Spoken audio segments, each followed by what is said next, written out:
Hello, good day mga boss. Choy ulit ng DIY Kurips. So ngayon, ang gagawin na natin is itong para sa eyeline. Yan. So most likely, ito papailawin natin. Yan. Di bali ganito yan. So ang iniisip ko, ito is tatanggalin ko na to. Yan. Pati ito. Tapos magpuputol tayo dito. Ito, pinag-iisipan ko pa kung tatanggalin natin tong sa baba. Kasi ang mangyayari, ito kasi isang screw na lang to. So kung ito is totally eliminate, ito, kumbaga ito lang ang ititira mo. Hindi ko alam, baka mamaya ito is gumagalaw-galaw. Yan. So hindi ko alam kung iiwanan natin tong brace dito sa baba. Ito makakat na to dito. Nandito ikakat dito. Kakat dito. Kakat dito. Kakat dito. Cut dito. Di bali ang matitira is ito tsaka ito hanggang dito sa may tornilyohan para dalawang tornilyo yung nakakabit, hindi siya aalog-alog. Yan.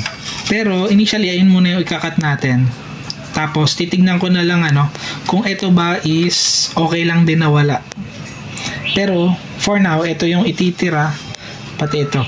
Yan. Para dalawa yung tornilyohan, hindi siya aalog-alog. So ang gagawin ko, ikakat ko na muna, tapos titignan natin kung ano yung magiging itsura niya. Bali ganito na yung itsura niya.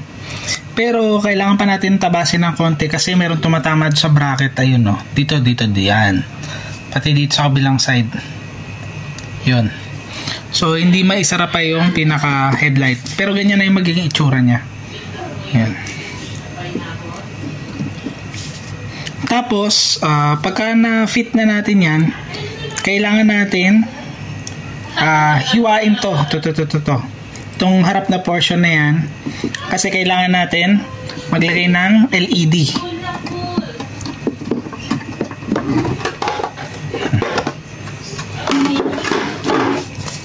Di bale, ito yung bubutasan natin. Pero hindi itong lens ha. Ito lang yung sa silver, yung bandang ibabaw. Kailangan natin tanggalin. Kasi dyan tayo maglalagay ng pinaka DRL natin. Ayan. Para meron signal light at saka meron siyang parang running lights. So, ang mangyayari, yung ditong portion, tatabasan ko na muna. Kasi ito yung tumatama dito sa bracket. Dito. Yan. So, tatabasan ko na muna to. Tapos, titignan ko kung mabubutas ko na rin yung gitna na ito. Yan. Para malagyan natin ng DRL. Di ba ito no? Natabasan na muna natin yung tumatama doon sa pinaka bracket yan. So nakasara na to. Yan. Ganyan yung magiging itsura niya. So kailangan ko ulit baklasin to kasi ito naman yung bubutasan ko. Yan. Pagka nabutasan natin yan, yung kulay silver na yan, lalagyan natin ng acrylic na puti. So, babaklasin ko na muna, no? Ito, medyo kailangan maingat dito. Ayan. Kasi, pagka nagkamali, papangit. Although, yung acrylic naman, pwede natin takpan yung imperfection nun. Nung mga maling tabas dito, pwede naman yan, yung acrylic. Pero, syempre, kung maganda yung tabas natin, mas maganda pa rin talaga yung ganun. So, gagawin ko na muna, no? Tapos, papakita ko na lang sa inyo. Di bale ito na ginamitan ko ng Dremel. Yan. Kung makikita nyo nawala na yung pinaka silver. Ito siya. Nawala na yung silver dito. Din Dremel ko, tinanggal ko. Yan. Punit. Para, dyan tayo maglalagay ngayon ng acrylic. Ito, bumili ako ng acrylic, kulay puti. Yan. So, ang ginawa ko, nilagyan ko muna ng kalang to, no? Kasi originally, manipis lang yan. Kumbaga, makapal yun dito, tapos papunta ng panipis. Pagka masyadong manipis kasi, hindi na tayo makakapaglagay ng LED strip dito sa bandang dulo. So, ang ginawa ko, binukahan ko muna ng konti. Tapos, ginamitan ko ngayon nito. Nilatagan ko yan dito. Yan. Para, maguguhitan natin yung gilid netong tape. Para makagawa tayo ng outline nung ikakat natin dito sa acrylic. Yan. Actually, nag-cut na ako ng dalawa. Ito. Isa lang yung kailangan yung gawing pattern. Pagka nakagawa kayo ng isa, magkakat na lang ulit kayo ng isa pa. Ganun lang naman yun.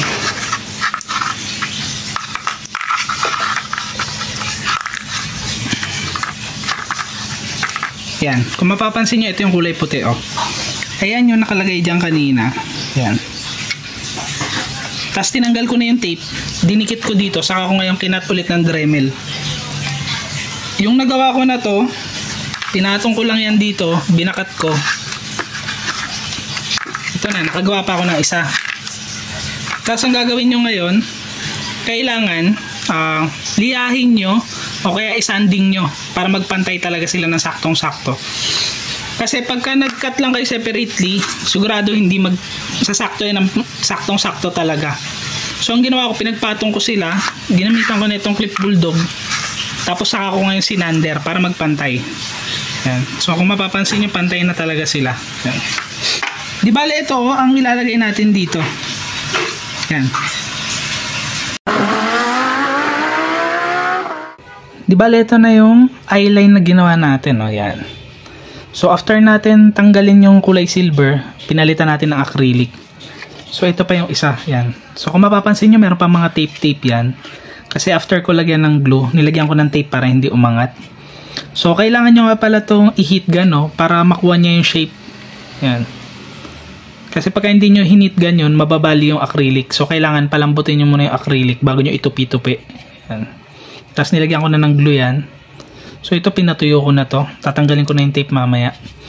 Tapos kung mapapansin nyo, no, nalihan na rin to kasi i-sprayan ko to ng matte black. So originally silver to. So mas mapapansin yung pagiging puti nito kung ito is magiging matte black. So i-sprayan ko to mamaya ng matte black. Ayan. So dito yan. Tapos kung ayaw nyo pala na masyadong matrabaho na eyeline, ano, pwede naman kayong bumili ng mga eyeline na merong ilaw. Merong mga nabibiling ganun, ano. Kaso nga lang, kagaya nung dating video ko, nagkabit ako ng eyeline doon sa headlight. Ayun, hindi yun via Bluetooth. So, kung ano lang yung available na kulay ng eyeline, ayun lang yun. Tapos, yung eyeline na kinabit ko kasi before, walang signal light function. So, yung ikakabit natin dito, aside dun sa park light, may signal light function din yun. So, pagka nag-signal kayo, magsisignal din yung pinaka-eyeline. Yan. So, ito na muna yung ginawa natin. So, ito is i-repaint ko na. Yan. Tuyo na to. I-repaint ko na to ng matte black. Pati ito, i-repaint ko din ng matte black. So, wala pa to. Hindi pa to na-repaint. Sinukat ko lang. So, balikan ko kayo mamaya, no, pagka na-repaint na natin to ng matte black. Di bale, ito na, no? Kinabit ko na siya. Na-repaint ko na rin ng matte black yan. Kung makikita nyo, wala ng silver sa loob. Yan. So, matte black. So, pagka nag-repaint kayo, opportunity nyo na yon para mag-design. So, sa akin, nilagyan ko ng 2 guhit dito. Kabilaan. So, simple lang siya, pero okay din. Kung gusto nyo maglagay kayo ng line dito, pwede rin. Papaganyan, paangat, tas pababa. Pag ganun, pwede naman yon. Sa akin ganito lang, kasi plano ko pa sana ito lagyan dito ng parang design sa loob. Acrylic ulit. Yan. Tas parang may wings design. Pero, hindi ko alam kung may oras pa ako. Pero, ito na lang muna. Yan. So, ganyan siya. Kailangan nyo na lang gawin ngayon is lagyan siya ng LED strip sa loob. Yan. Tapos, wawiringan nyo na. Pero ito, hindi ko alam kung lalagyan ko ng screen sa loob kasi nakikita yung bracket. Ayan, oh. Yan, pati yung sa baba. So, hindi siya maganda tignan pagka ganyan. Kaya parang naisipan ko sana lagyan pa ng acrylic design dito sa ibabaw. Parang wings design sana. Tapos sa baba. Pero for now, ayan na lang muna.